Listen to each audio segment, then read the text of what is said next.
When coaching sounds like a cult, how authenticity became the new indoctrination.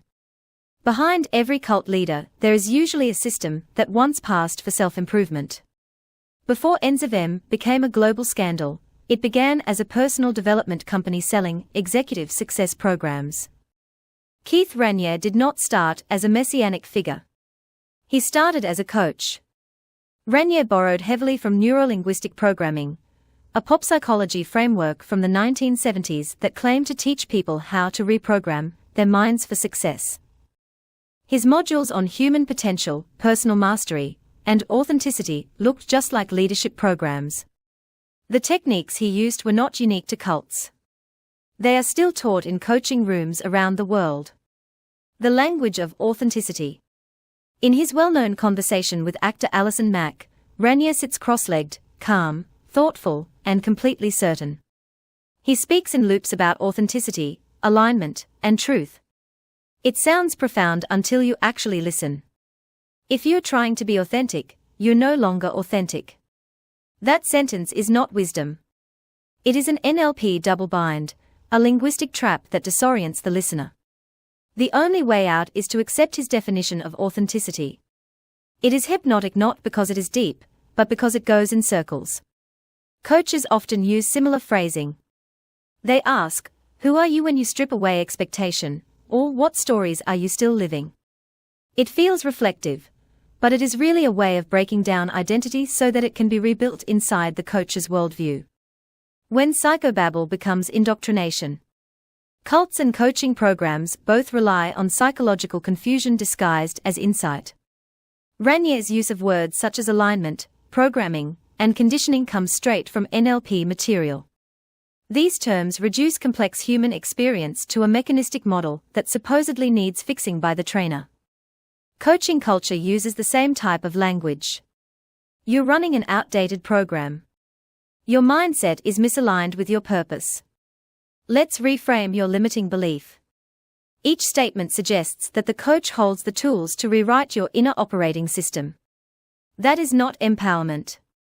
It is dependency built into the process.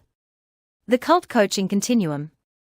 Many cults evolve directly from self-help or leadership training. NXIVM, LifeSpring, and Landmark Forum all started as human potential movements before turning into something more exploitative. The reason is simple: influence without oversight will eventually be abused.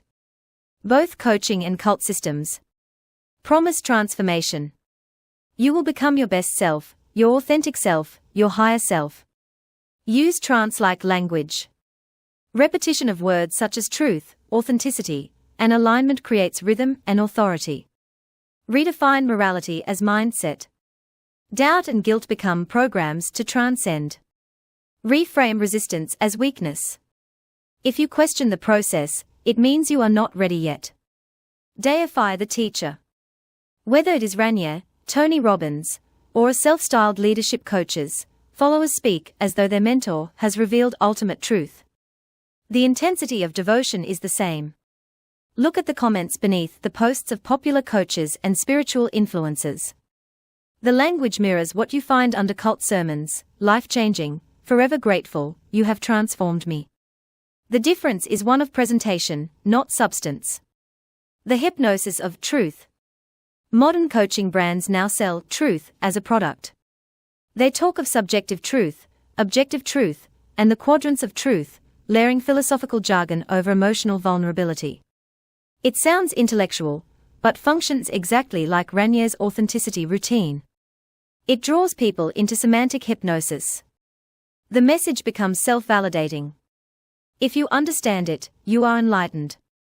If you do not, you are stuck in ego. That is not philosophy. It is marketing psychology wrapped in spiritual language. Why people fall for it? Most coaching clients are not gullible. They are searching for meaning, purpose, or direction. The promise of becoming one's best self speaks to a genuine human need. Cults exploit the same longing. People do not join cults because they want control taken away. They join because they want to grow.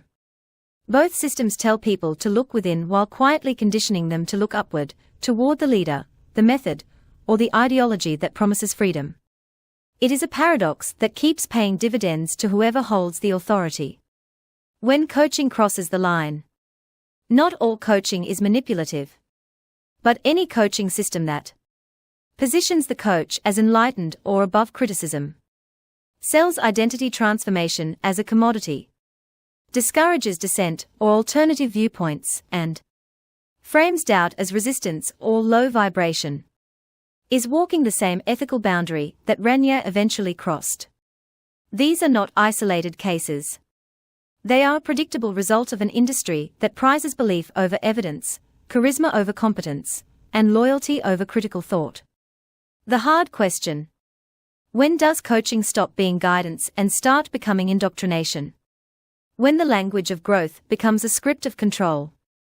When authenticity is something you must purchase. When the promise of truth becomes a funnel for obedience. The lesson from NXIVM is not that cults are rare.